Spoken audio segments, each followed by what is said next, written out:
I'm going to share content. Just a second.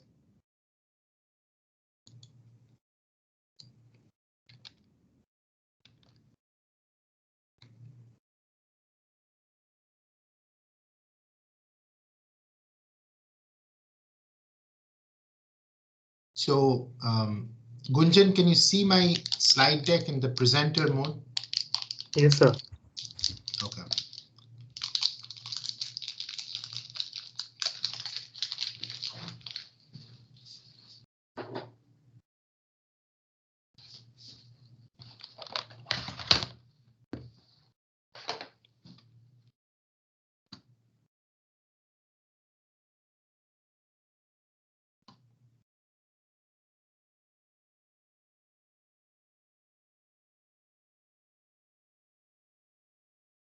Okay, good morning from me, good evening for you. We are going to continue today with our discussion of different kinds of attacks. And then in the material that has been posted for today, we are going to look at some kinds of attacks against social media, social networks, and then one theme for defense called federated learning or distributed learning. So that's the plan for today. So where we were last time is we were talking about different ways in which an attack can be created. And the basic idea that we saw was this.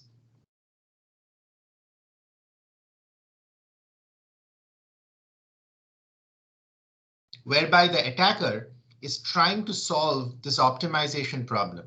And what this optimization problem does is it tries to minimize the distance of the attack sample from a benign sample, but at the same time, it tries to maximize the chances that this attack sample is going to result in a misclassification. So this is the most powerful attack that is known against white box attack that is known against neural networks. And this is called the Carlini-Wagner attack. It takes a lot of time to generate the attack samples according to the Carlini-Wagner attack because you're solving an optimization problem in high dimensional space. And instead of using the cross entropy loss, we use a continuous function, which is called the hinge loss. And we saw an example of the use of hinge loss last time. So are there any questions from the last time's material?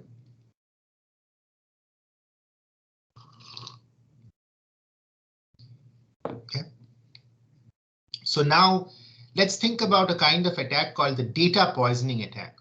So for a data poisoning attack, the attacker's goal is to find an adversarial point XCYC such that if I add this adversarial point XCYC to the training data set, let's call the training data set DTR, then this will decrease the classification accuracy of the support vector machine. Okay, so we have to carefully, we as the adversary have to carefully find out what is this point XCYC that will achieve this goal. So the adversary doesn't have access to the test data set, obviously, but the adversary does have access to the validation data set. So in this white box mode, you assume that the adversary has access to the details of your model, also has access to your training data set and to your validation data set. So what the adversary does is it solves an optimization problem such that the addition of XCYC to a current DTR is going to maximize the hinge loss incurred on the validation dataset. So the attack method will converge to the right corrupted data point XCYC iteratively by solving this problem. So let's take a look at seeing what is going on in here. This is what's called a heat map. So in a heat map, you are conveying a lot of information. So you're conveying information about the absolute values of every point in the space by the color that is there in that space. So if the color is red, that means it's a high value. If the color is blue, that means it's a low value. So here we are talking about hinge loss. And here we are talking about the classification error. So what the adversary ultimately wants to do is to maximize the classification error. So my question to you is, so the way it works is the adversary takes a random point of the blue class and its label is flipped to the red class to act as the starting point. And then a gradient ascent method, ascent because I'm trying to maximize the loss, is used to refine this attack until the termination condition is satisfied. So the termination condition is that the hinge loss incurred on the D valve must be maximized. So by looking at these two figures, what are the conclusions that you can draw?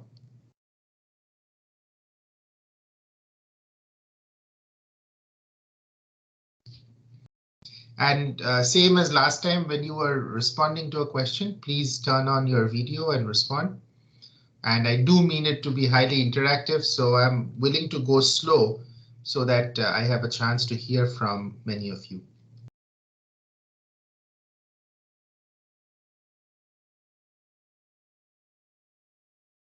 So the question is, you take a look at these two figures. They're trying to do the same thing. The adversary is trying to achieve this objective of the data poisoning attack. What conclusion can you draw from looking at these two figures?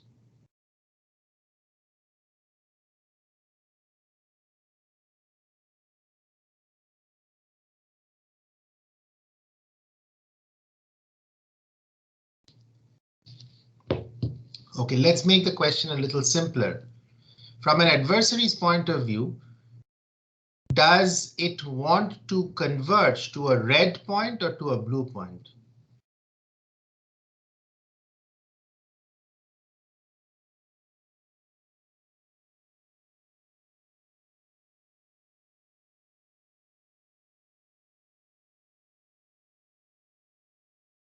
Okay, I will start calling on people.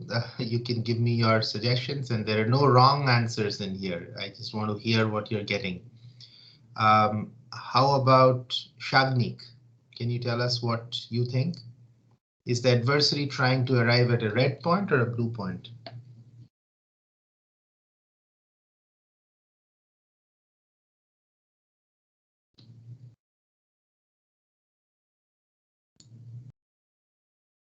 Shagnik, are you able to hear me? Sorry, sir. Actually, we had another meeting that just got over, and I joined just now within like 1 or 2 minutes. I see. Like, Okay. Okay. Is there anybody who would want to hazard a guess how this would work? Okay, let's hope that people wake up a little bit more as we go along. So the hinge loss is an approximation of the classification error. So what these two figures are showing, firstly, the adversary wants to converge to a red point because it wants to increase the error.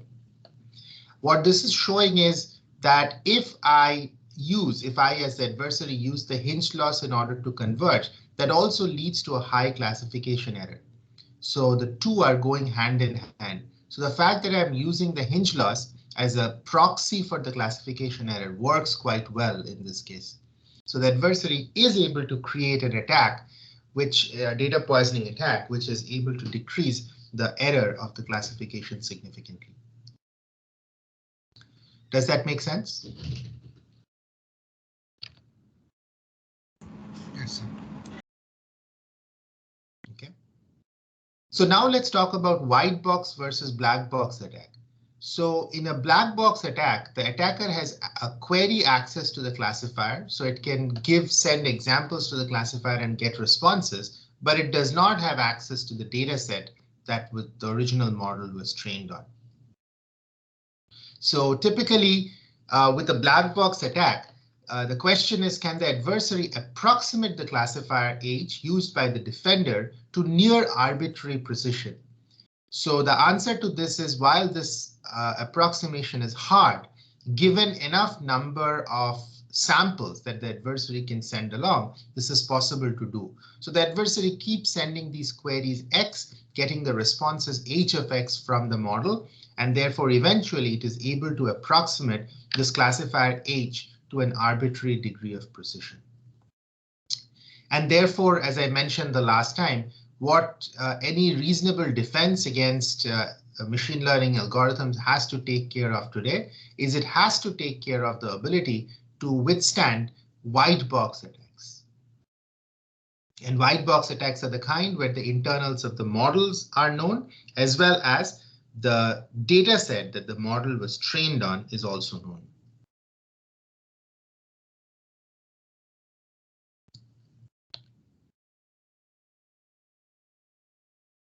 This is what we just discussed says. So what are some ways of defending against these kinds of attacks? So this has been an active area of work over the last 4 or 5 years, but many of these defenses have come in and then they have fallen like a house of cards. So the one that is still in existence and that is considered to be the gold standard for how do you defend against attacks is called adversarial training. So what adversarial training does is as follows.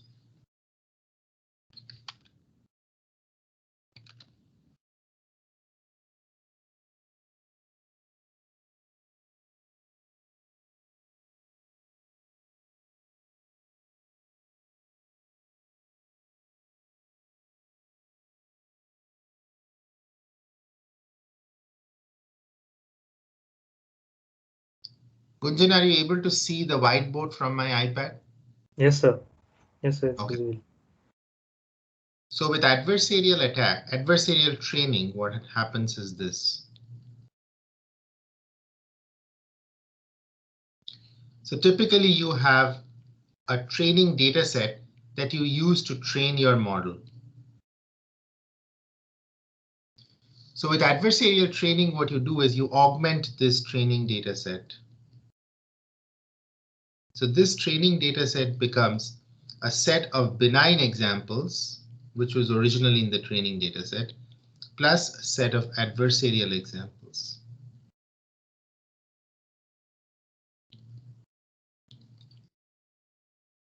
And then you train the model on these benign examples and the adversarial examples. So these adversarial training methods, they differ in how to generate these adversarial examples.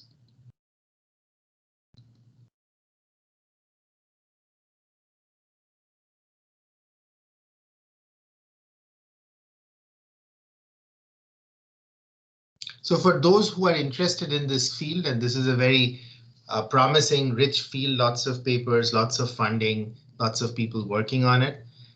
You can look at different ways of generating adversarial examples. So one that we have already studied is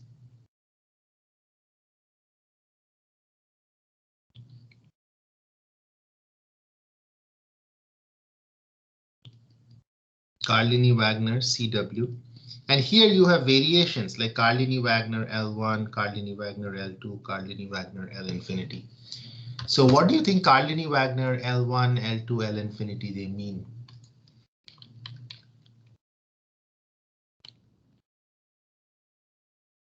So if you look at this example, then this is called Carlini-Wagner L2. So how do you think Carlini-Wagner L infinity will look like?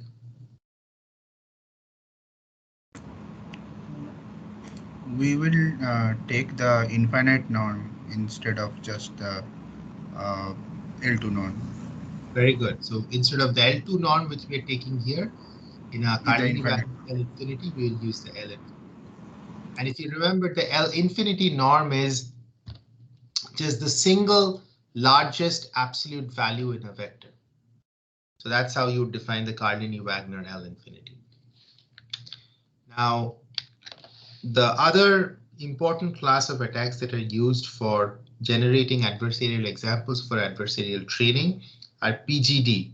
And again, with PGD, you have L1, L2, and L infinity. So one benefit of PGD is that PGD attack adversarial example generation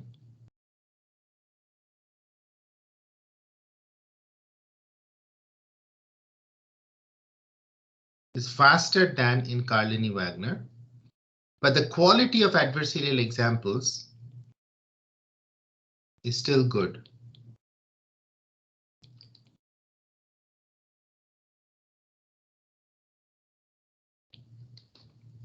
So that's why the PGD attack is practically what is used for adversarial training. So one question to you is, in adversarial training, what I want to do is I want to balance these two factors.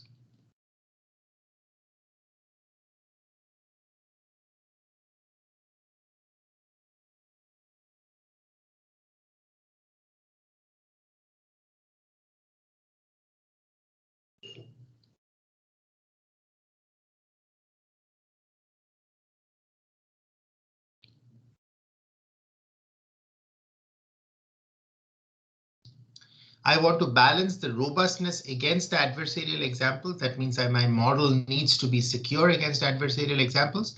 And I also want to keep the accuracy for clean examples quite high.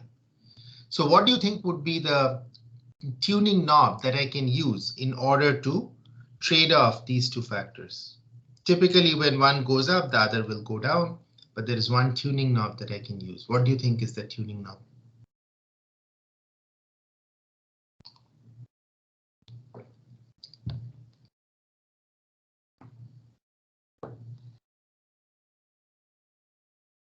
So how about somebody we haven't heard from? And you don't have to be shy and you don't have to think about incorrect answers. We're all trying to learn here. Sharup, how about you? How do you think we can balance the robustness against AE versus clean example accuracy?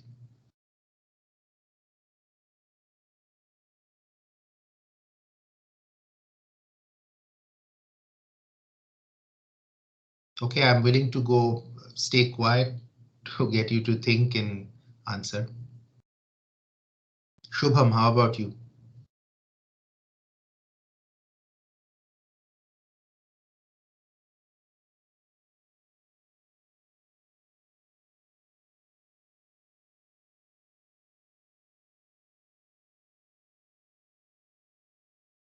Okay, so we can stop and wait till people understand this material. I don't have to proceed with the rest of the lecture. So my question is, if you don't understand, ask, but don't just sit there. The question is, how do we balance the robustness against adversarial examples with the clean example accuracy?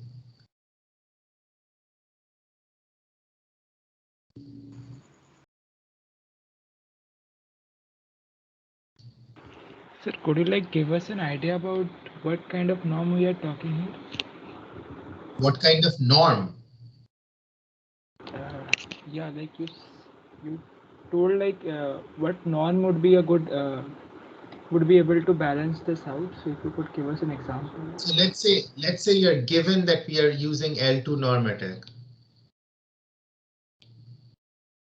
And we are doing adversarial training. So this is given to you, the L2 norm.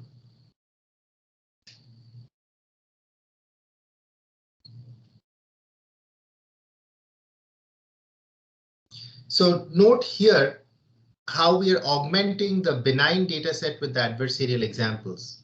So what do you think will happen if for every one benign data point, I create 10 adversarial examples and I use that to train the model?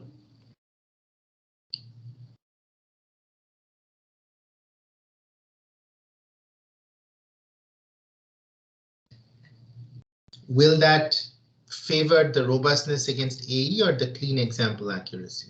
So for every one benign data point, I create 10 adversarial examples and I use that data set to train the model. Sir, it will make it robust against AE. Exactly, it will make it robust against AE and correspondingly the clean example accuracy will decrease. And that's where lies the answer, is how do I balance between the two is by controlling the proportion of clean data points and the adversarial examples when I do the training. Good answer, Dhruv.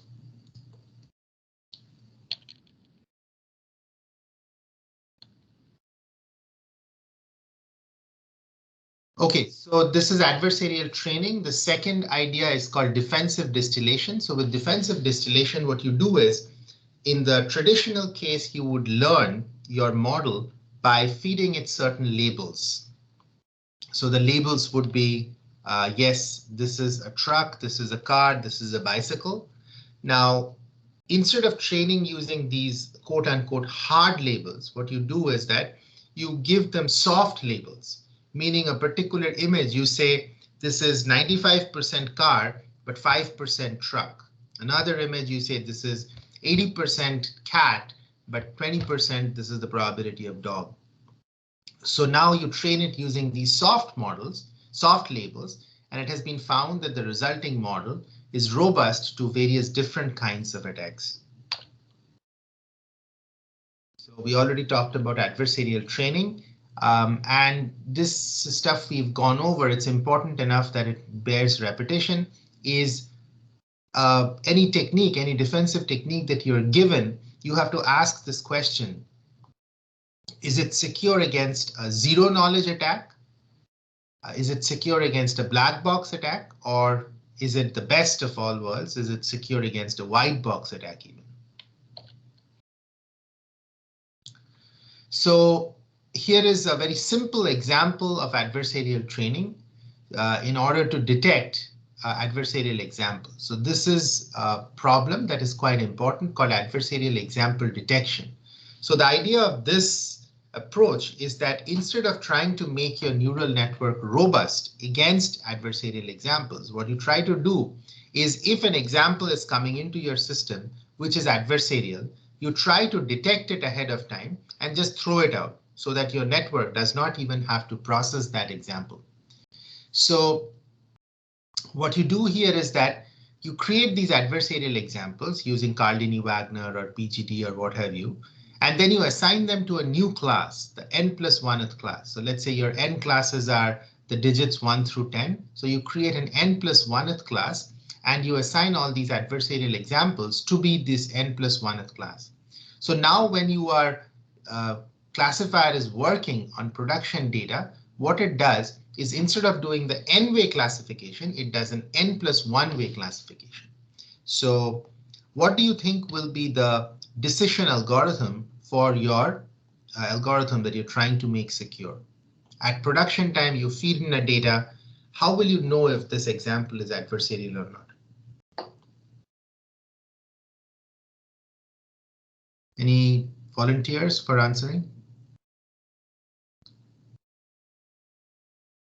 Lavish, we haven't heard from you. Any idea how this would work? Sir. Yeah, we could hear you. Yeah, sir, I don't have an idea right now. Okay. Somebody help Lavish out.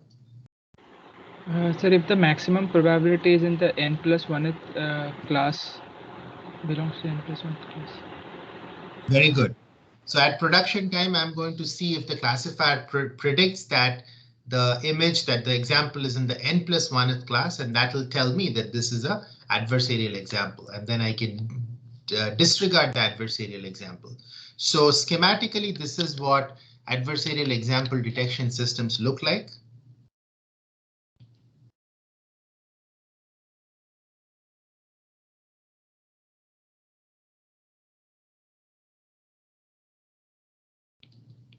So here you have your application DNN, and you interpose this layer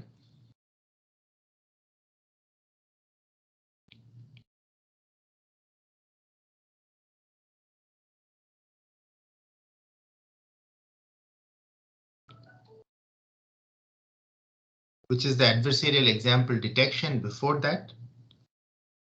And so this is going to say, is this example adversarial or not? If it is, then it will throw it out. If it is not, then it will pass it on to the application DNN.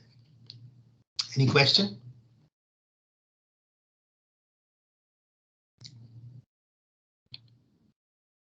Okay, so another approach for doing adversarial example detection is dimensionality reduction. So the basic idea here is that, let's say your original data set is in this dimension. So with MNIST, which is this canonical, everybody knows of this kind of a problem, classification problem. You're trying to classify handwritten digits to 1 through 10, 0 through 9.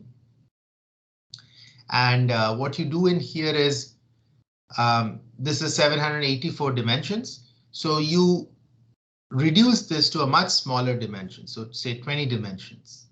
And then the classifier is going to use a fully connected neural network on the smaller dimensions. And then that's going to be able to say if the example that you've been fed is malicious or not, is adversarial or not. So this is the basic intuition behind it. So if you look at adversarial examples, then you will need lots of principal components in order to be able to get enough of the data recreated. So schematically, this is how it would look. So if you have an adversarial example, so maybe PC stands for principal components. So maybe you will need 1 through 10 principal components in order to get 95% reconstruction of the data.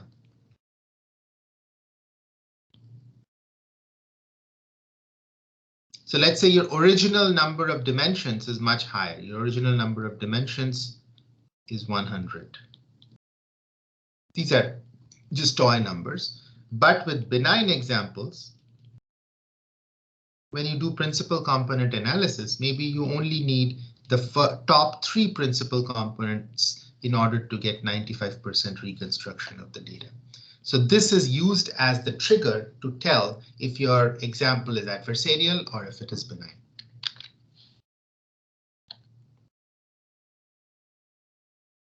So over that. So here is sort of the state of the art for detecting if you have an adversarial example or not. This is a technique which is called feature squeezing, which appeared at one of the top security conferences, NDSS. So you provide it an input and you're trying to tell if this input is malicious or not. So you pass it through your original model. This model could be this n-layer DNN that you have. And then you squeeze this input and you pass it through the same model. Okay. Now, this squeezing has the property that it barely changes the legitimate input, but it destroys the adversarial perturbations. So the bad guy has taken the original image and has created certain adversarial perturbations. So the squeezer is going to destroy the adversarial perturbations. So now when you pass it through the same model, and now you get a prediction from the original model, and you get a prediction from the original model working on the squeezed input.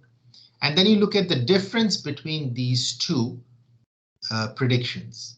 And then you say that if this difference is going to be greater than some threshold t, then this example is adversarial. If this difference is less than or equal to that threshold t, then this example that you were fed was legitimate. So is the scheme clear?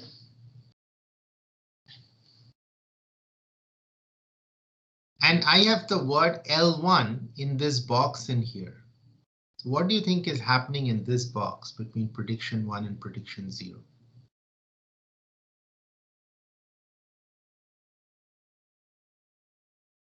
So let me call upon a few of you and don't feel offended or petrified if I call upon you. It's fine if you don't have an idea about the answer. Rajat, how about you? What do you think is going on in this box, L1? I think so. It's a microcontroller. Okay. So which the microcontroller compare the threshold value when it is above 1, then that's okay. So it compares the threshold value, meaning what? yes. What do you mean by that? So when the input is greater than threshold value, then the output is 1. That is adversarial. That comparison is happening here. What's happening here? Can somebody help Rajat out? Sir, is that a Manhattan distance? Yeah, so that's computing the L1 distance or the Manhattan distance between prediction 1 and prediction 0. And if that distance, so basically prediction 0 and prediction 1s are both vectors. They're saying probability of it being the digit 0 is blah, digit 1 is blah, and so on. So in this MNIST example, it's a vector with 10 elements. So this computes the Manhattan distance between those two 10-element vectors. So now this D1 is a scalar quantity, and now you compare this scalar to this threshold T. So feature squeezing was hailed as a great advancement when it came out in 2018. Now its weak spot turned out to be that the adversary is perturbing the original image to create the adversarial example. So if feature squeezing is not trained upon the perturbation level that the adversary is going to use, then this threshold you cannot set quite right. So maybe the adversary used a perturbation level of 5, and you had set the threshold based on perturbation level of 2. So then the thresholds are going to be a function of the perturbation level, and it's not going to work very well. Okay, so now we have an active learning activity. So Gunjan can tell you which part of the Moodle to go to, and we'll take 2 minutes to think about this answer, and then I'll want to hear from you. Yeah, you all can attempt S46 under topic 2.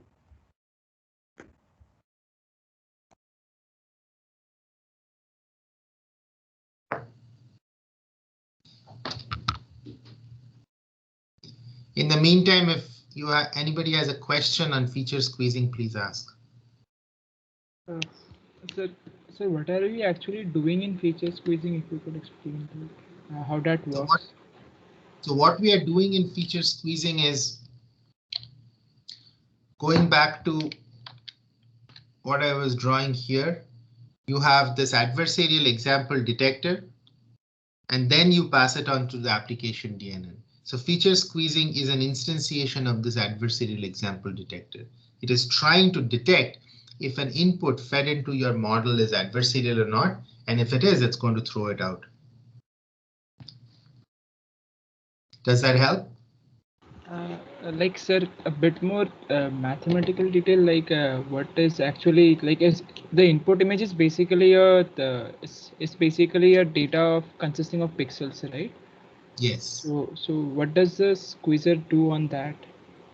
So the squeezer could do quantization of the image, for example. So if your original image has got values from 0 to 255, the squeezer can squeeze it down to a value of either 0 or 1. Above 128 is 1, 128 or below is 0. So the squeezer does various different kinds of quantization. It picks from one of various different options of quantization. I just gave you an example of quantization. Okay, sir. Okay, sir. Thank you. Okay, so try this one another minute.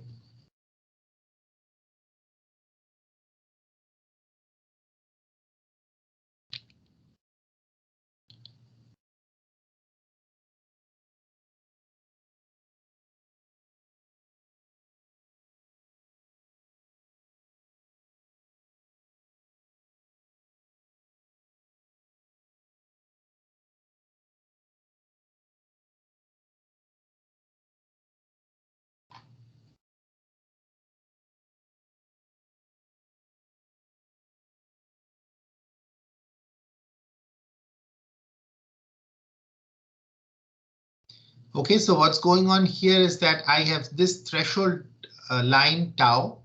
So if my difference is greater than tau, then I'm going to say this is adversarial. And let's say this is the distribution for when the image is normal, and this is the distribution of this test statistic when the image is an adversarial example. Yeah. So the detection rate is going to be whenever it is an adversarial, which means to the right of this line tau. So B plus C, this area under the curve, B plus C. And the false detection is going to be when it belongs to this normal statistic, but is to the right of this line tau, which is the area under the curve A plus B. So what do you think will happen if I move this line to the right?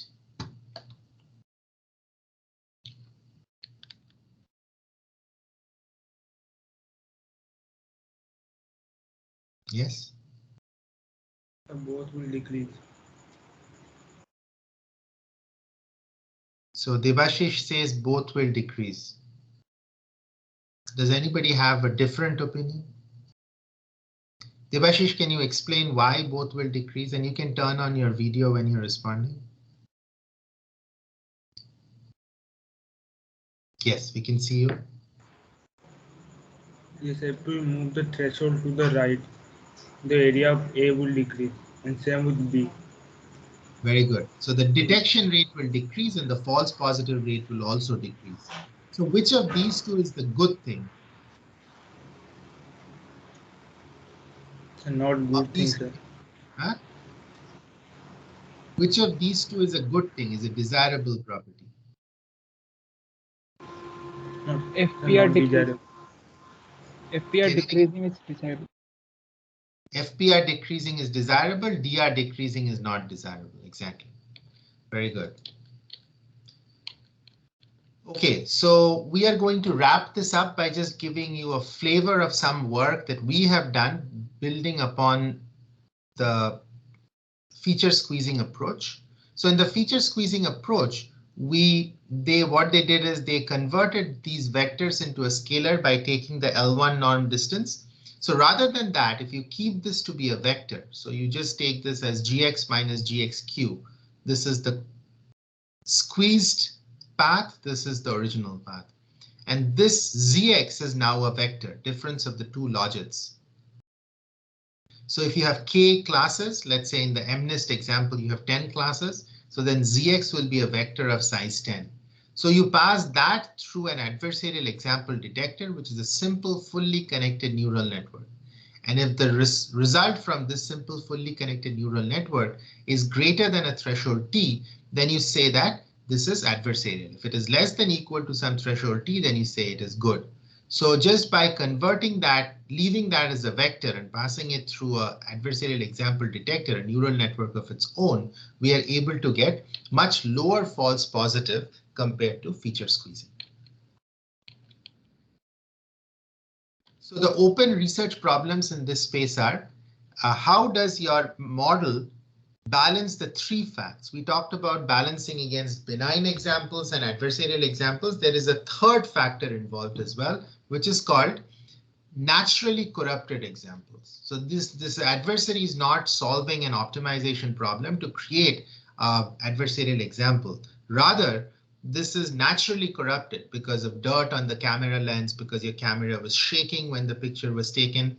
And I'm using image and video examples, but the same concepts apply to other subdomains as well, like audio. So maybe your audio recording, your hand was shaking when you're doing the audio recording, or there was some noise in the background. So how does your model perform against such naturally corrupted examples? So there are three factors: completely clean benign examples, naturally corrupted examples, and adversarial examples. So this is a lot of activities going on in this space. And adversarial examples, as we've seen, are created by solving an optimization problem that is often non-convex. And therefore, it takes a lot of time to generate these adversarial examples. So what are faster ways of generating adversarial examples? That is an important area of study. Adversarial examples, remember, are important not for the bad guys to generate adversarial examples, but they're useful for good guys for adversarial training in order to make their models more secure. So with that, we've come to the end of this part of the lecture, and we'll take a break for 5 minutes, but let me pause and see if there are any questions.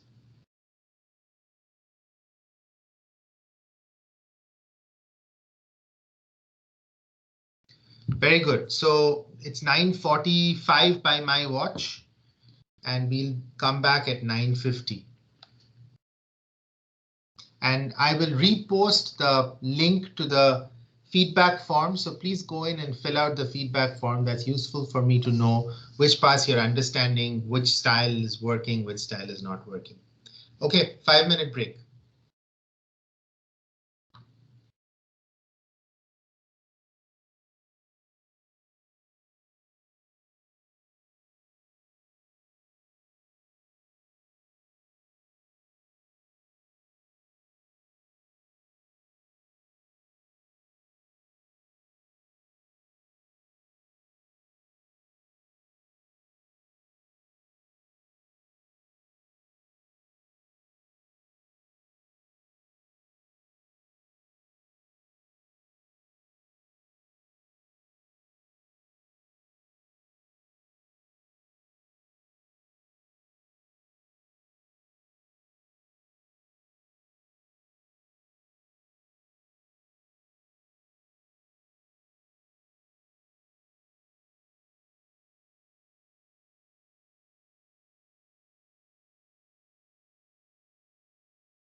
All right, let's get back. And now we are going to move to the next slide deck.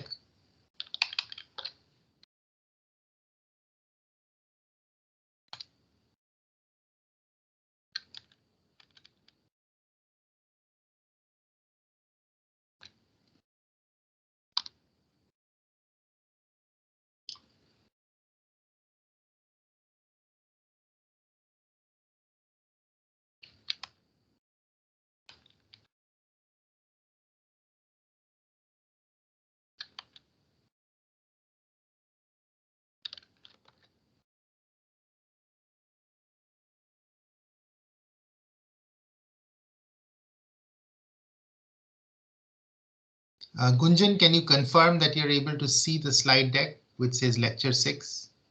Yes, sir, it's visible. Okay, thank you. Okay, so in this we are going to start off with fairly high level look at attacks that happen on social networks. And in thinking of attacks here, I took a different route than in the discussion we've had so far. Here by attacks, I'm not talking about attacks against the hardware or the software or against the algorithm. Rather, here I'm talking about attacks against us. Humans are often the weakest link in a social network system. And here I'm talking about attacks that we humans fall prey to. So this will look at what kinds of false information are possible on social media platforms and how vulnerable or not we are against such kinds of attacks. So if you think of false information on social media, we are all familiar with this topic. This is in the news all the time. We ourselves catch ourselves falling victim to them. So this won't come as a surprise to any of you. So there are three broad classes of false information. You can have fake reviews in e-commerce platforms. You can have hoaxes on collaborative platforms like Wikipedia, or you can have fake news being spread through social media. We are all familiar with all three of these, right? The false information can be based on opinions or they can be based on facts. So obviously the opinion based means that I have the item in question is not a stated fact, but it's an opinion. But if enough number of people express the wrong opinion, then people tend to fall. Their opinions are also swayed. Or it can be more binary. There is a fact and there is everything else is not a fact. So the false information can try to trump that fact. So the bad actors who are involved there are of course human beings behind these, but for these attacks to scale up, you create fake accounts using what are called bots, which all of you have heard of, and another term called sock puppets, which you may not have heard of. So has anybody encountered the term sock puppets and what do they mean?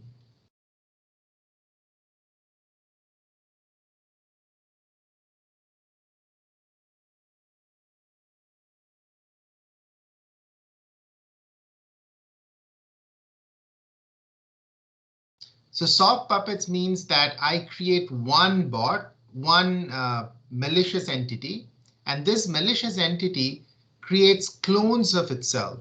So whatever this one malicious entity says or does, all these clones will say and do the same thing.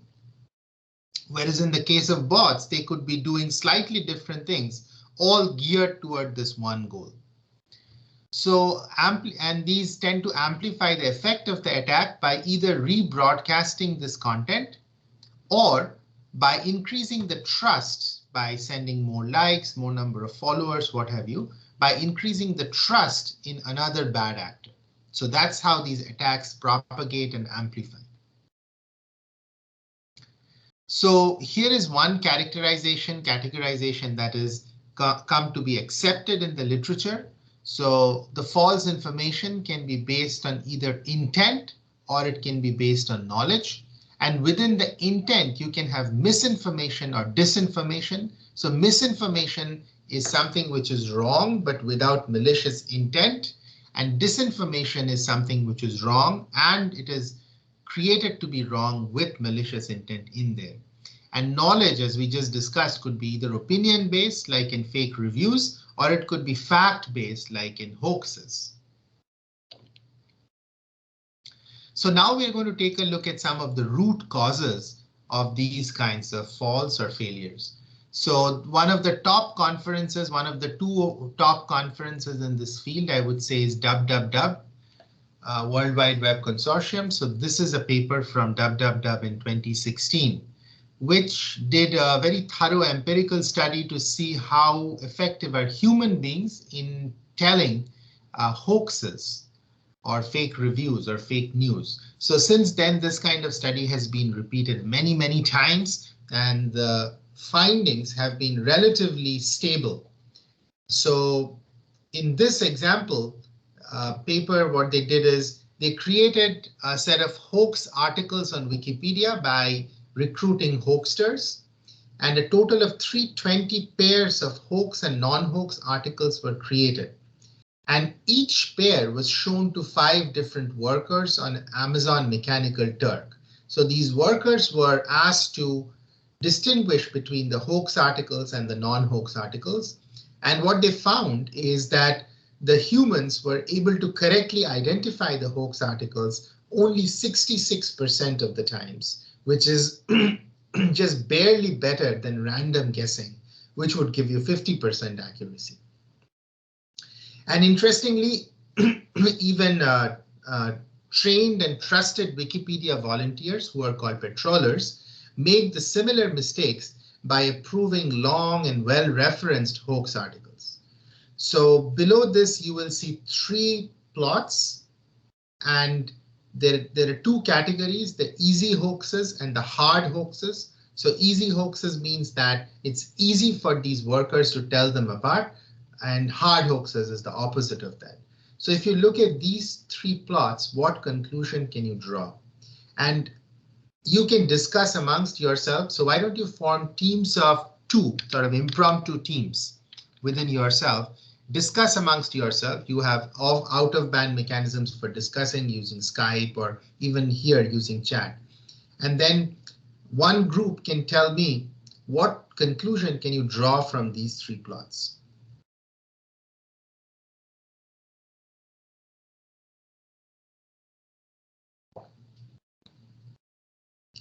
Let's take a minute and a half to come back and answer.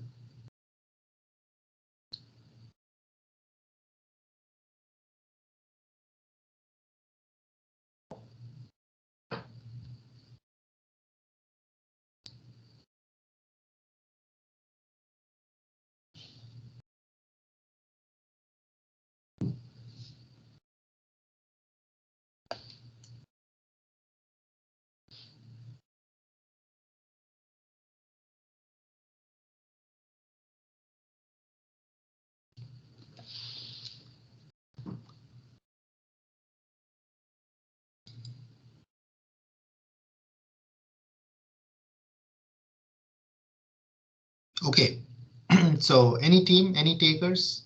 What conclusion can you draw?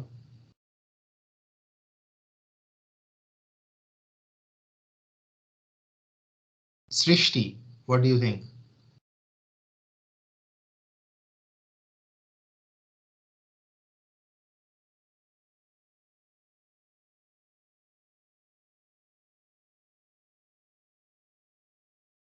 Swaroop?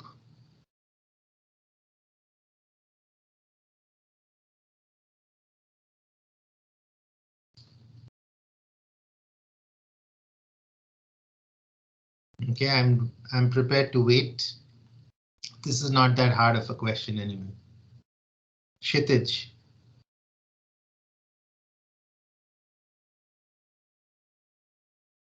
So we cannot hear you, Kshitij.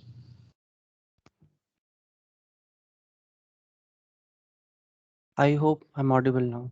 Yes, perfect. Yes, sir. So like I would like to just clarify on one assumption that I'm making is that the blue lines are like kind of the error bars, right? Or the variations in the data. That's correct. The red one is the median and the blue captures the quantiles. Right. So from the three graphs, the three inferences that I can make is that first of all, if we are just given a plain text document, then a human will tend to basically, if both the documents have the same amount of hoax, let's say, then a text which is longer in length, that will be like humans will not classify it as a hoax because of the assumption that since it's long, it must be well researched and they will tend to trust it more.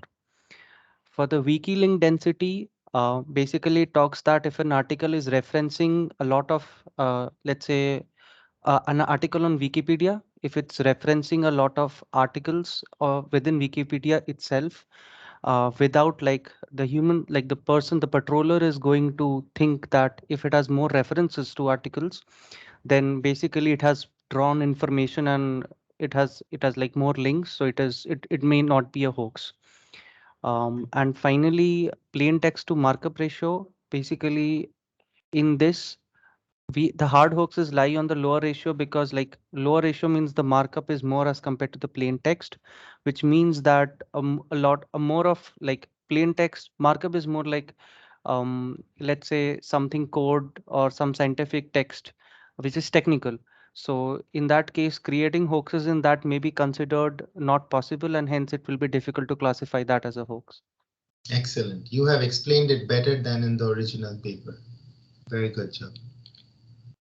So here is root cause number 2 for us to fall victim to these attacks is what are called echo chambers. So does the word echo chamber, it's a very popular term here in the US, does that word term mean anything to you there? Anybody?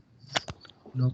So it is basically that when we search something, so our recommendations are also like bombarded with similar stuff so that we get exposed to the same kinds of things and our opinions are molded in a single way and we are not exposed to diverse opinions and options. Exactly. So just like in an echo, you hear back what you are saying. So all the social media are basically showing you the kind of content that you anyway like so that you have greater engagement with that social media content. So this work from an influential group at Indiana University, which is in the same state as we are in Indiana, that did the study of mail versus social media versus search. So social media is in one category and mail and search are in another category. So what they found is entropy higher means you click on different kinds of links, you interact with different kinds. So the entropy for social media is lower, which goes to the fact of echo chambers, is you are interacting only with the kind of content that with a small set of content, basically one which is echoing your feelings, your opinions. Whereas when you're doing a search, then your search terms are more broad-based.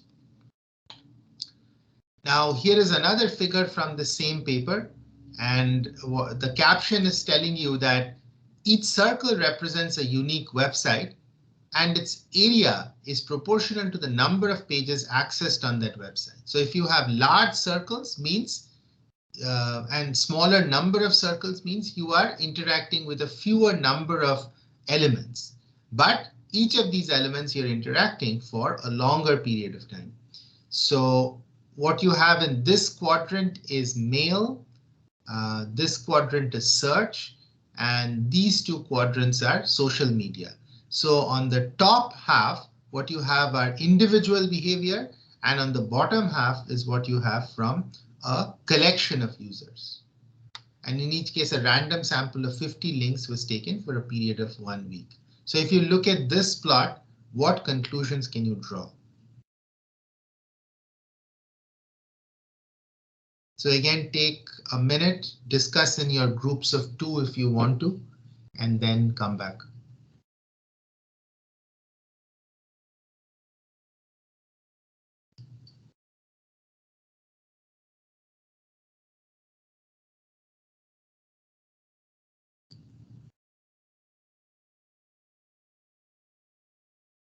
By the way, on the search side, some of these are obvious to you, but some may not be obvious. For example, what is this search which has these paws of a dog or a tiger? Sir, Baidu. And what is that? Chinese alternative to Google. Right, that's the most popular search engine in China. Okay, so any takers, what conclusion can you draw from this result plot?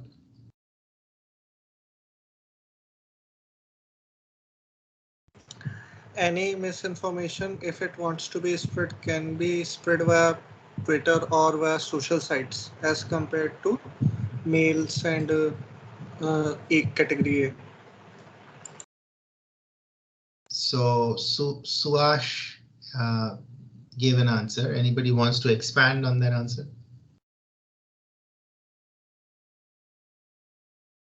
So basically, we were talking about echo chambers. So in instant messaging and in searching, basically, what is happening is the access to information is more personalized and is not affected by my circles. So whatever I am doing is completely by my instinct, and hence the circles are more or less similar in sizes because everyone has varied interests. But on social media, the link means clicking on links basically happens based on the recommendation system. So let's say if someone is playing a game, let's say XYZ, and the next person says it recommends it, then it will keep circulating in their group until unless the whole group like plays it by the evening. So that Excellent. website will have a higher access rate. Excellent. So this is defined by what's called the power law.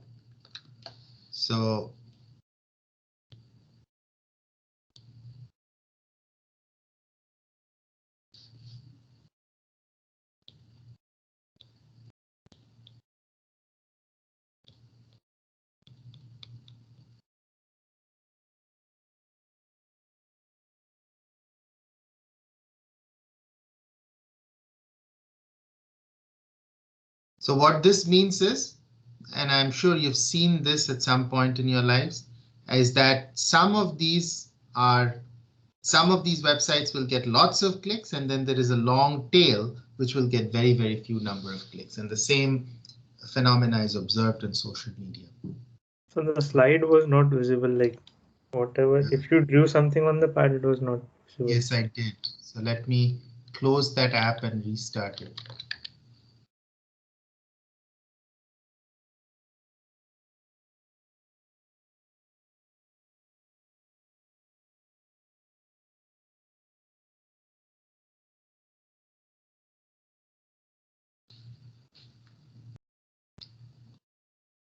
Okay, Gunjan, are you able to see it now? Yes, yes, it's visible now. So this number of websites, number of clicks, this could also be the number of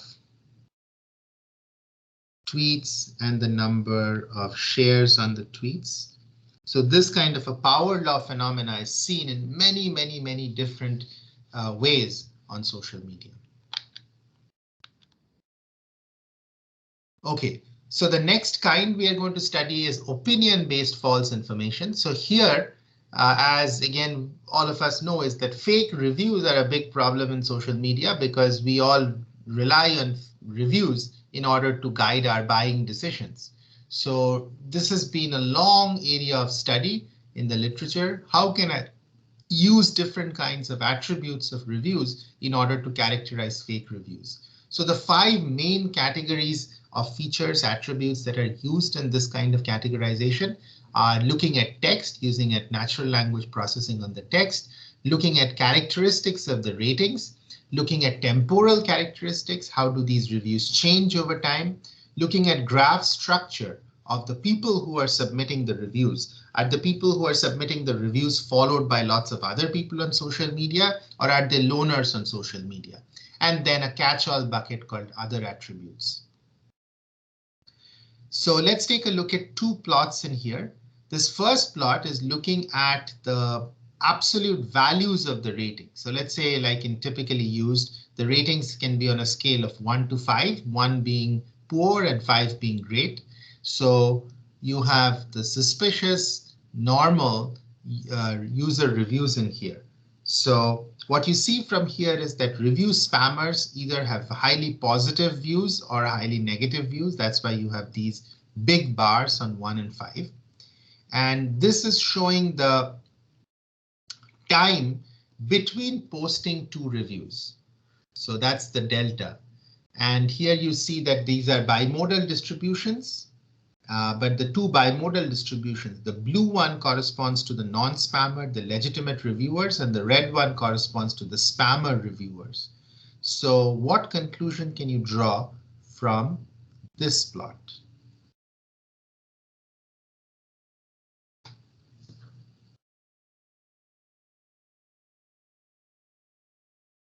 So let's hear from someone who hasn't spoken up at all. Again, you don't have to be shy about trying an answer. Even if it's not exactly correct the first time around, we can figure it out.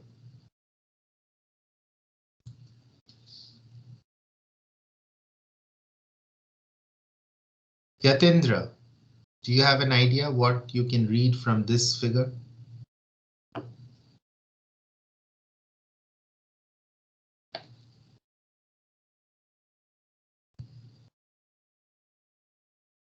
Tirthankar?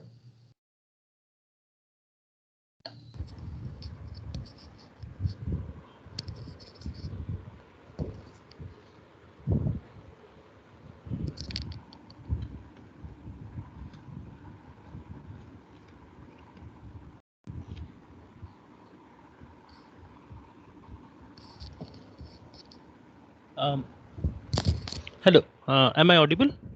Yes. Yes, sir, I'm not exactly sure.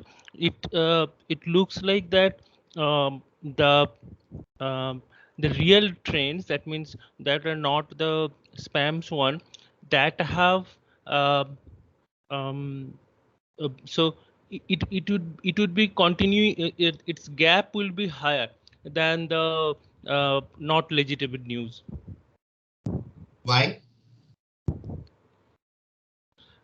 Because sir, I'm thinking that if it is not a real news and So done with these are reviewers, by the way. These are not news. These are spam reviewers or non-spam reviewers. yes sir, so the spam reviewers, what they try to do, they will try to be more consistent and more continuous about the spamming review, so that it continuously hits the reviews in people's mind and uh, make a continuous impact with people's mind. So that way I'm thinking. Very good. Thank you, Tirthankar. Does anybody have anything to add?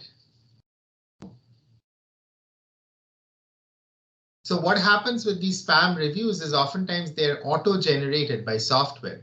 So of course you can auto-generate many different reviews very quickly, and that's why this distribution's mean lies to the left of the legitimate reviewers distribution. The other factor which Tirthankar I think hinted at is consistency means you may just be copying your reviews from one to the next item, and that's why the delta tends to be smaller. Okay, so now we are going to make another shift from looking at these attacks against humans on social media to thinking about one learning method called federated learning, which has been very useful in defending against these kinds of distributed attacks. So with federated learning, firstly, you can give a sign using a thumbs up if you have read any paper on federated learning. Okay. So with federated learning, what happens is you have a parameter server, which is building a global model, a global machine learning model. And you have lots of clients, each of which has access to some local data. So in this case, you have 5 clients, C0 through C4. Each has access to local data D0 through D4. And each of these clients is learning an identical model, but identical model structure, but the model itself may differ because the data is different. So C0 has D0 and D0 may look very different from D4. So think this is used a lot in Google's swipe, So for those of you who have used the Google keyboard on your mobile device, then you don't have to type every single letter in there. Rather, you can swipe through it and it'll try to figure out what word it is that you were trying to write, which turns out to be a great savior because on these small mobile devices, you do not want to type in every single letter, but swiping is effective. So this is where federated learning has been used and in many other practical applications as well. So there federated learning means every client is every mobile device user and they're learning from the data from every mobile device user. And Google's federated server, the parameter server, is learning this global model. So the parameter server sends the global model to the clients. The clients then send the local updates to the parameter server. So it iteratively goes like this. The parameter server sending the global model, the clients updating it using the local data and local learning and sending it back to the server. So the updates that it sends, this is LM stands for local model and GM stands for global model. And T is the time factor. So it is increasing in steps of 1. So every local client is computing some function f, which is the learning function, based on the global model at time step t and its local data di. And it's creating the update to the local model. So this is I stands for the ith client, and it's sending the update at time step t plus 1. So the motivation for federated learning is that it has high scalability because many devices can be used. In the Google's case, it's using all the people who have mobile devices who have downloaded the Google keyboard. So individually, the clients may not be powerful enough to learn very strong, rich models. But if you put them all together, then the clients have enough computational capability. And in federated learning, I don't need all of these clients to be homogeneous. You have a Samsung phone and I have an Apple phone, and I can still be using this as part of the same system, which is a good thing because heterogeneity is just a fact of life in these kinds of settings. Now, the cons are that the individual clients may be unreliable. They may compute their local model incorrectly. And worse still, individual clients may be compromised, and which is what we are going to discuss in some detail in this lecture. So the individual clients may be compromised, may be malicious, and the individual clients may have different performance. So while one client is able to give you a local model update every millisecond, another client may be slow and can only give it to you every 10 milliseconds. So then the parameter server has to incorporate these differences in speed from the different clients as it is trying to build an accurate global model. So is this basic idea of a federated learning clear? Any questions?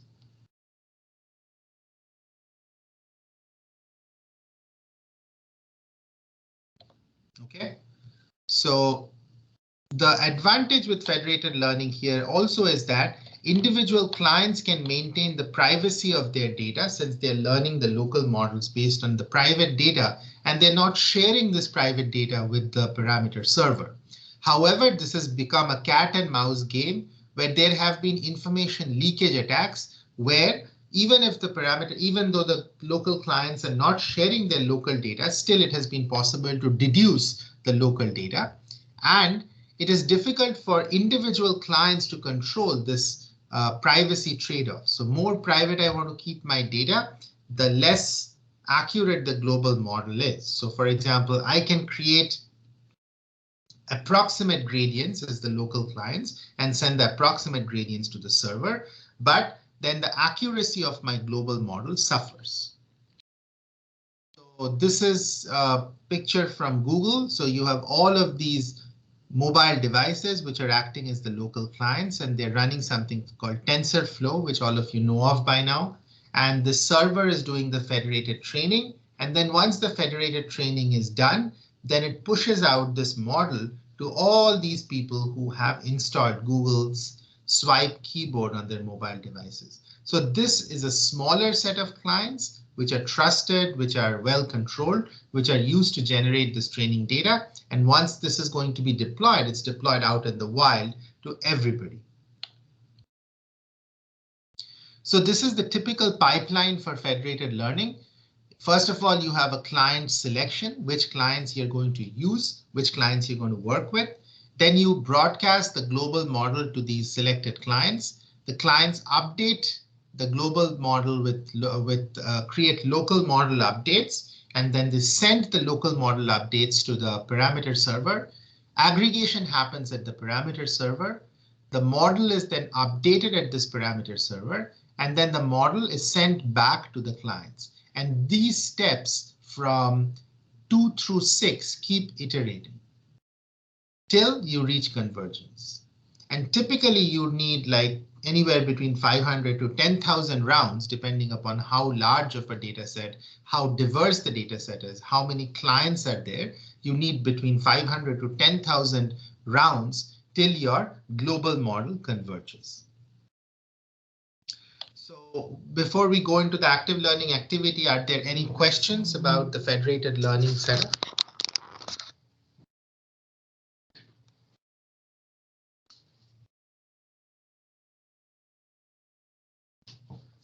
Okay, so we'll go on to this active learning activity, and Gunjan can tell you which Moodle page to go to, and we'll take 2 minutes. Yeah, you can now attempt test 17T2.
Okay, let's get back and hear from you what you got. And Gunjan, you can let me know the proportion of the answers in the different categories. So any suggestions, anybody? All 10 opted for federation learning. Like. Very good. So that's the correct answer. So in this case, the federated learning option will take 0.001 for the computation and 0.001 for the communication to give you a total value of 0.002, as opposed to the central option, which is taking 1 second. So we have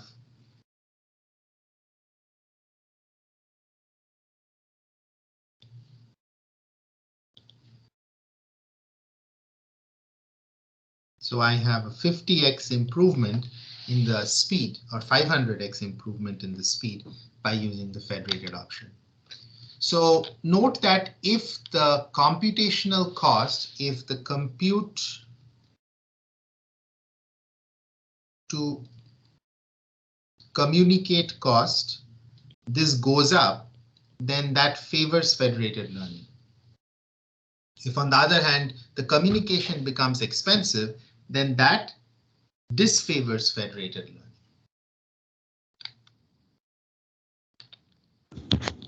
Sir, question? Sir, however, training on the server would likely be faster than training on individual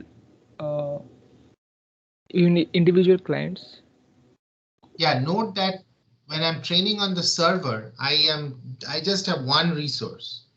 But when I'm doing it on the workers, I have 10 resources. So I can split up my training samples 10 ways. And this algorithm is growing very fast with n. So its execution time is growing with n cubed. Therefore, splitting it into 10 parts is certainly a help. Does this make sense? So in one case, you will have n cubed. In the other case, you will have n by 10 whole cube multiplied by 10. So which of these quantities is smaller? The first one or the second one? So second one. Right. So B is smaller than A, and that's why you get the computational advantage. Any other question? Okay, so this is the Google one. I got a message saying bad network quality. Can you hear me and see me? Gunjan, can you hear me and see me still? Yes, sir. Yes, sir. Okay, good. Thank you. So this is the Google keyboard example. They found that by using the federated learning, where they have learned this model on many, many different clients, they're able to improve the accuracy of their next word by 24%. And the prediction strip becomes 10% more accurate. Prediction strip means when it predicts one word, but it also in the strip, it gives you 3 different possible options. So even if it's not the first word that they're predicting, you can select one of the other 2. That's still better than having to type out the whole word. So anyway, this was the big success story for using federated learning.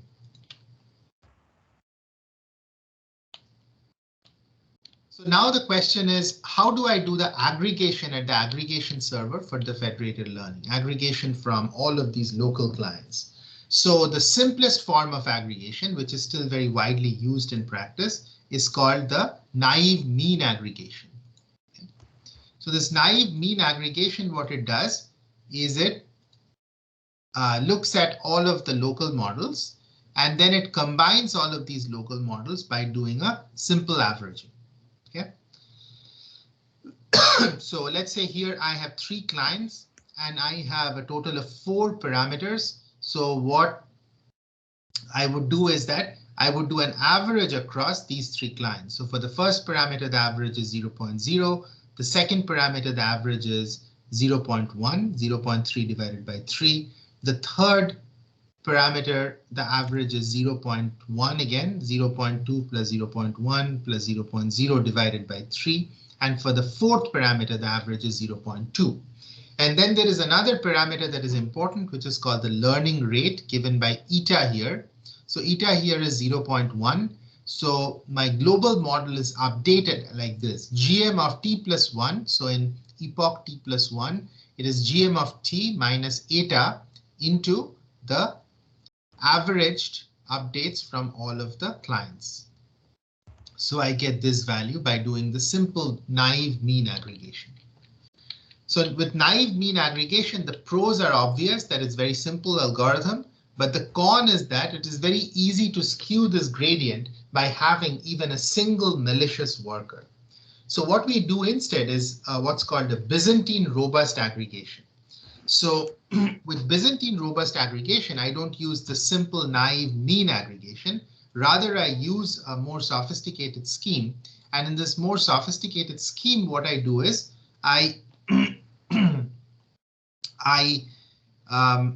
well, we'll see the details, but basically I don't trust every single gradient that I get, but I try to get some confirmation from multiple gradients from multiple different clients. So we have median, trimmed mean, and crumb. These are three very popular Byzantine robust federated learning aggregation schemes, and Boolean, which builds on crumb. So with median aggregation, as the name suggests, what I do is instead of just doing a simple averaging across the three, I do a median.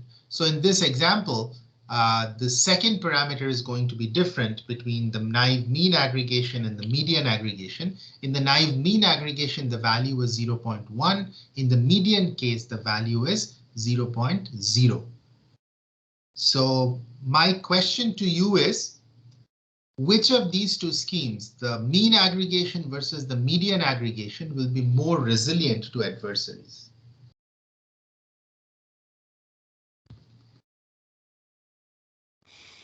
The median aggregation, sir.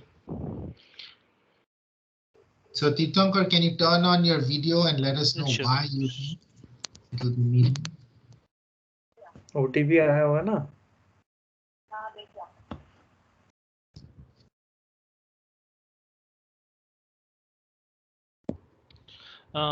Sir, I'm thinking it should be the median one, because in case of the mean with a higher adversarial value, maybe 1 or 2, we can impact the whole mean of the list of values. But in case of the median ones, it would be more difficult for the adversarial attacker to tamper with the data, so it will be more resilient. Exactly. So in general, mean is a very fragile aggregation metric because even a single outlier can sway it. But as Tirthankar mentioned, the median is much more robust. And that's why the median aggregation scheme is considered to be more secure. However, one problem is it does not maintain the integrity of a model, meaning that you may end up with a median which is not given by any of the clients. We all know that the median for an even set of values is not does not belong to the set itself. And we assume that all the parameters are orthogonal. What happens if parameter P5 is actually a relation of parameters P1 and P2? Since you're independently taking the median of each of the parameters, this kind of relationship among the parameters may not be preserved when you're doing the median aggregation. The next approach is called trimmed mean aggregation. So in the trimmed mean aggregation, what you do is you throw out the updates which are either too small or too large, and hence the word trimmed mean. So in this case, you are throwing out one from the lowest end and one update from the highest end. So you hope that through this, you would have thrown out enough number of the malicious updates. So that's the trimmed mean. So now I have a question for you on this trimmed mean idea.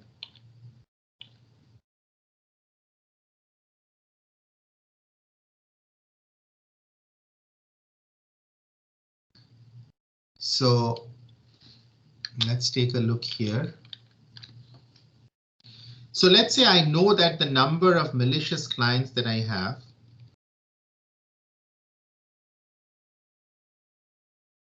is less than equal to F. Okay. And the total number of parameters that I have is P, and the total number of clients that I have is N. So then for each parameter,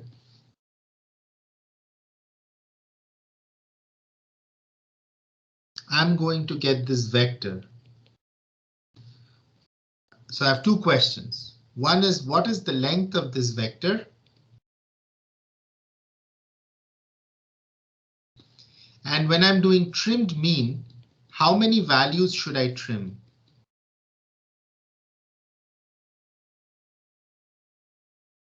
So that my mean comes out to be the correct one.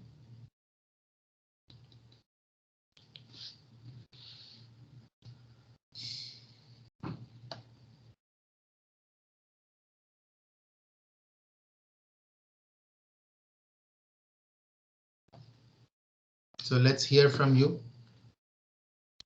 So there are only 9 of you in the room and out of a total of 50 or so. So we have to discuss some question which will be very important for the exam, just because you have shown the ability to show up at this time. When you could be watching IPL, you could be doing a million other things. You are in the class.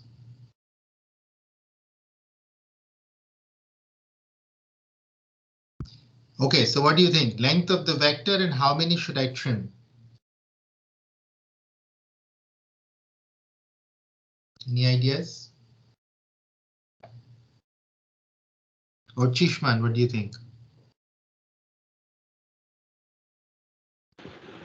Sir, I actually missed the part when we were discussing the treatment. I actually Okay. went Can to bath. somebody help? Kshitij, any idea?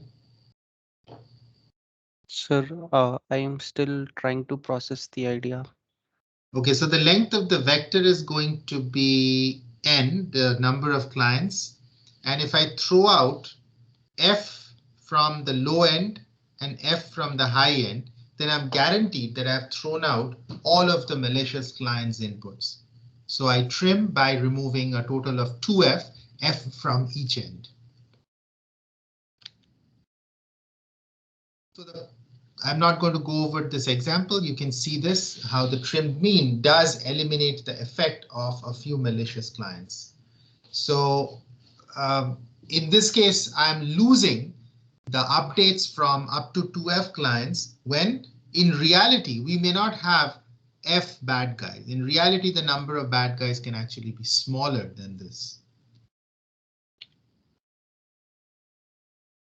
So what bad thing can happen with malicious clients in federated learning is that the convergence may be severely degraded.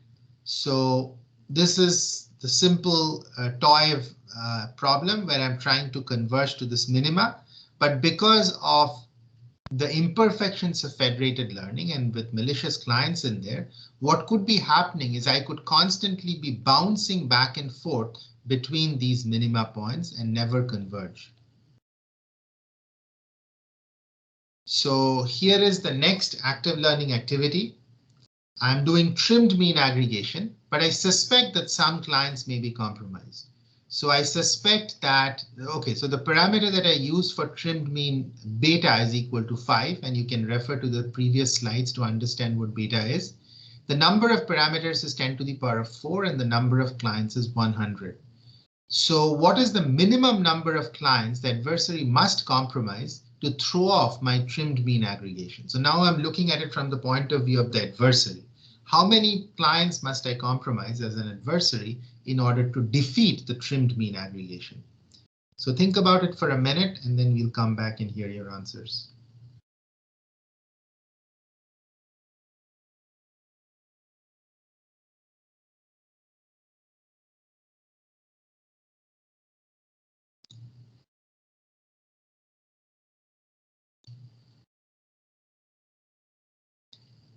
So Gunjan, you can let them know where they should go on Moodle for this problem. Please attempt S34 under topic 2.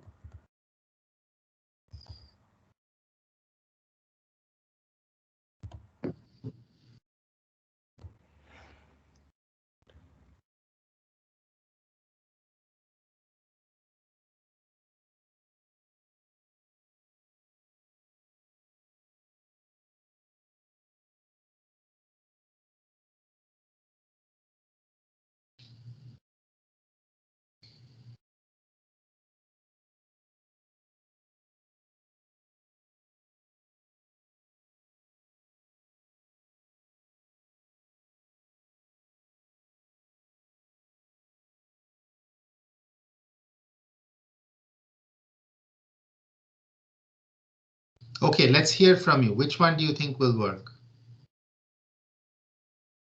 For the adversary, how many would I have to throw off?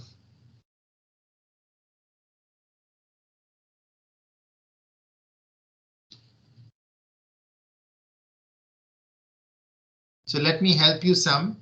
So what this trimmed mean is doing is, it is beta is equal to 5. So it's removing 5 updates from each side, the 5 lowest and the 5 highest. So how many adversaries must how many clients must the adversary compromise in order to defeat this trimmed mean algorithm?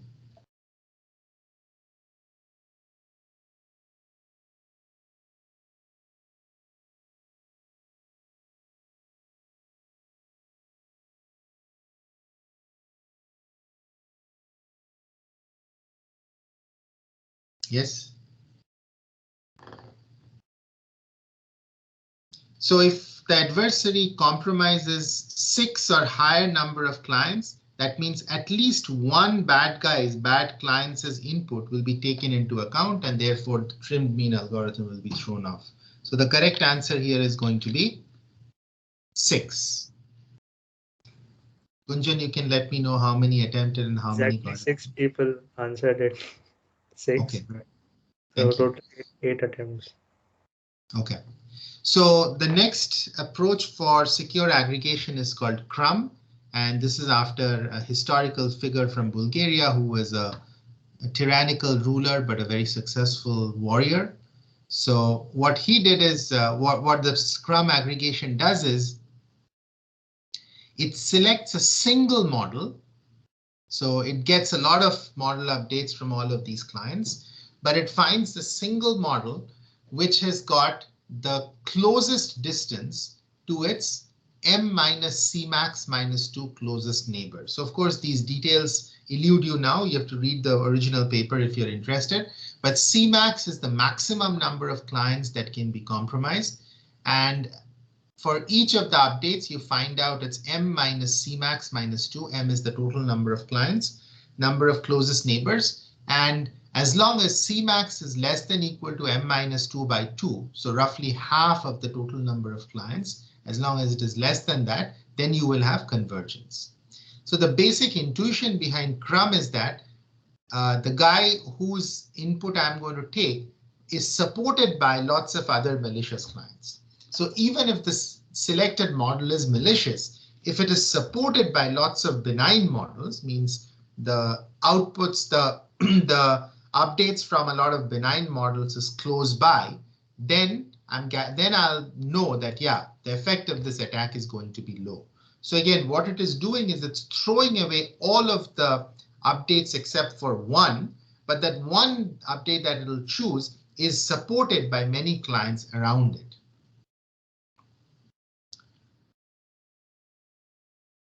So you can walk through the example later on.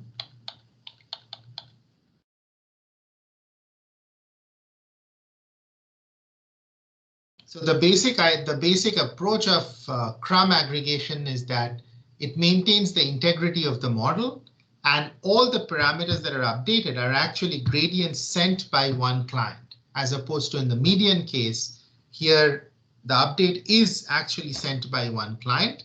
The con is that I may be throwing away too much information, and much of this information is benign. So remember, I'm throwing away all but one update from a client, and of the ones that I'm throwing away, the overwhelming majority of the clients are benign.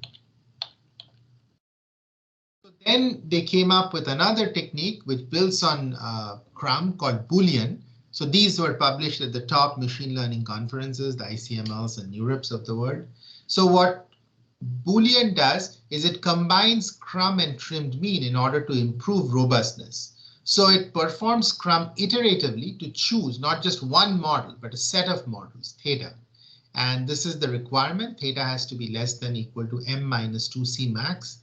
And it trims the extremes. So this is where the trimmed mean approach comes into play. Trims the extremes to keep lambda less than equal to theta minus 2c max samples per parameter, and then it computes their mean. So again, what it does is it will run CRUM theta number of times, and then it will separately for each parameter, it will do this trimmed mean. And it can be shown that as long as less than a quarter of the clients are compromised, then this Boolean aggregation is going to converge. So here is an active learning activity for you. So there are actually two questions, one after the other, and I want you to try both of them. So this question is talking about the computation time of the various aggregation schemes, and the next one is talking about the resilience of the various aggregation schemes. So take 2 minutes and have a go at it. You guys can now attempt tests 43 and 44 under topic 2.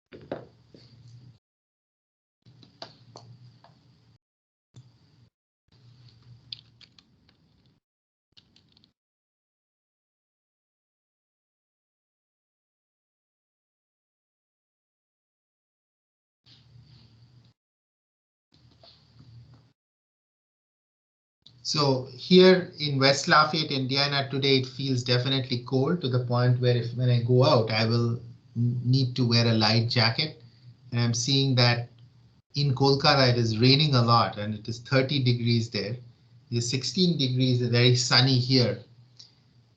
Who among you is in a place you think is the hottest temperature today?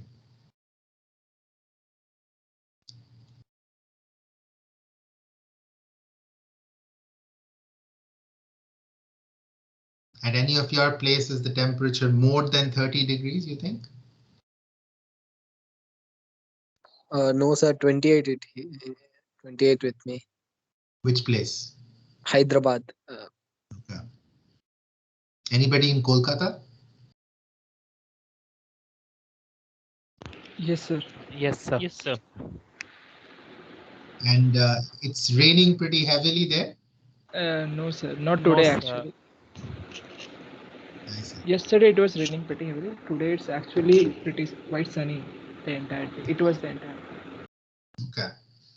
But sir, it was almost waterlogged in most of the areas, so it's a big problem now. Yeah, I'm seeing pictures from here. Yeah, a lot of water. Yeah. So any of you are looking to apply to the US for higher studies?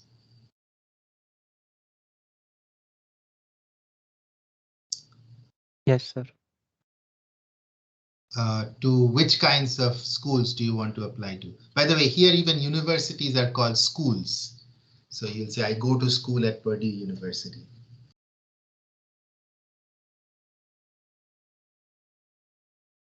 So only one among the I mean, 11 want to people? pursue MBA, sir, but MBA in India or outside? that's not clear. So, like, I'm planning for outside only. I see. Anybody else? Anybody interested in doing masters or PhD in computer science?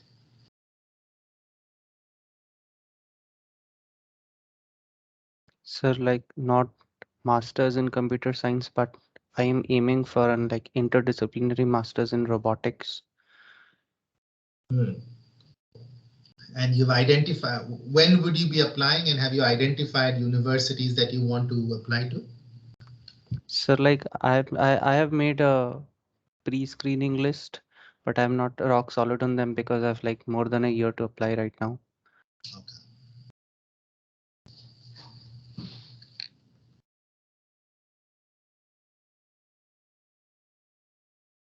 Okay, so let's hear what you came up with for these two problems. So in terms of computational cost, how would you rank them? And in terms of accuracy, resilience, how would you rank them?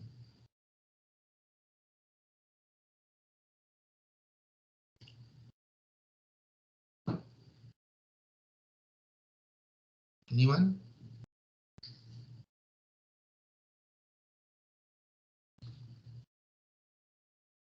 So in terms of the running time, we have option number 4, where mean and trimmed mean are about the same. Trimmed mean is a little less expensive because it is computing the mean on n-2c max, but it's negligible, the difference.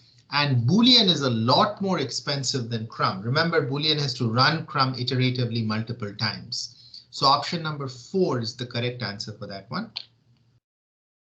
And for the next one, this is how many bad guys can each of these techniques be resilient to? So what did you come up with?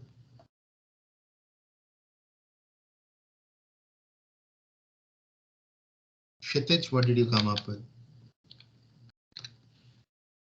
Sir, so like I means trimmed can obviously be better than mean because of the amount Sure. of malicious clients that it is throwing off.